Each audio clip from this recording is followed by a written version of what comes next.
guys, my name is CJ. I'm the Blackstone Bartender. Today I'm gonna put a really delicious twist on the classic Old Fashioned. I'm gonna be smoking some blackberries using some Jack Daniel's smoked wood chips. I'm gonna show you how to do that right now.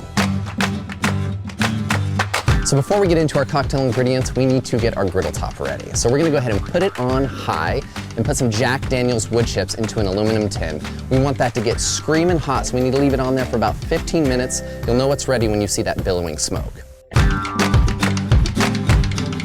All right, let's get into the cocktail ingredients. We're gonna be creating kind of an aluminum boat where we're gonna put our blackberries in. And now we are gonna be putting down a cooling rack. That's where our berries are gonna sit. We don't want that direct heat.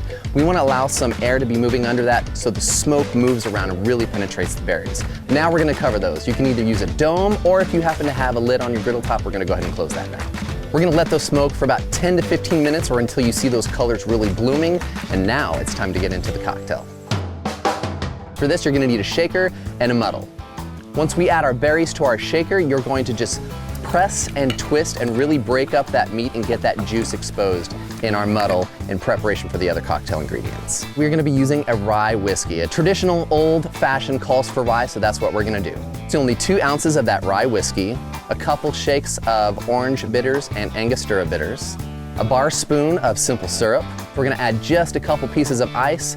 We're gonna give that a stir and our cocktail ingredients are ready. We're gonna strain that into a rocks glass over a beautiful piece of ice, or neat if you prefer, but wait, there's more. If you've got a tall glass, we can fill that with ice, add some Sprite, and then we can strain those ingredients right into that cup. And my friends, you have got a spritz bourbon berry old fashioned that is sure to cut through the summer heat. Let's drink up.